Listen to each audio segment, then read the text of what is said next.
Ayoko na ba? Saan dito? Naka-play na siya. Welcome din po natin si Pastor Peter. Nandito na rin po pala ang ating guest speaker. We have a certificate. Ito po ngayon sa ating mga leaders.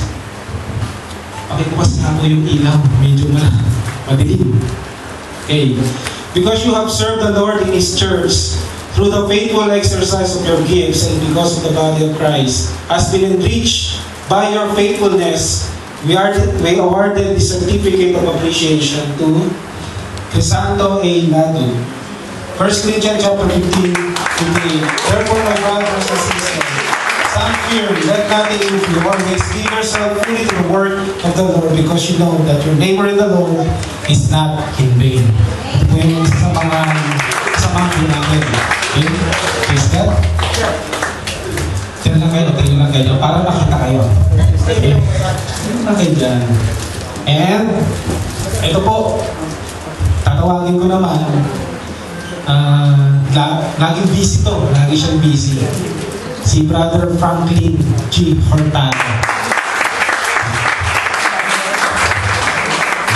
Laging busy ko yan sa gawain. Dami ko laging inuutos sa kanya. Amen. Si Brother June Bautista. Kahit po yan, pupunta po yan dito. Walang tulong, paglabas sa trabaho, pupunta po yan. Si Brother Rolly, Imanglangan. Ilang ka doon mo, brother? Brother Elmer, si Suhaka.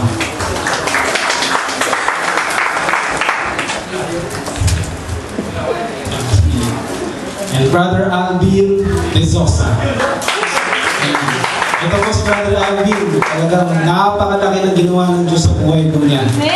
Amen? Dahil siya po yung, makikita niyo itong street na ito. Ito po yung lugar na ito na nandun siya sa kabila, pumapasok-pasok.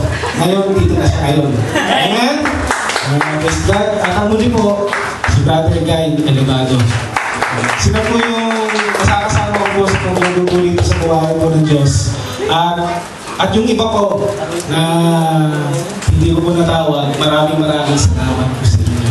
At yung iba nasa Pilipinas na po.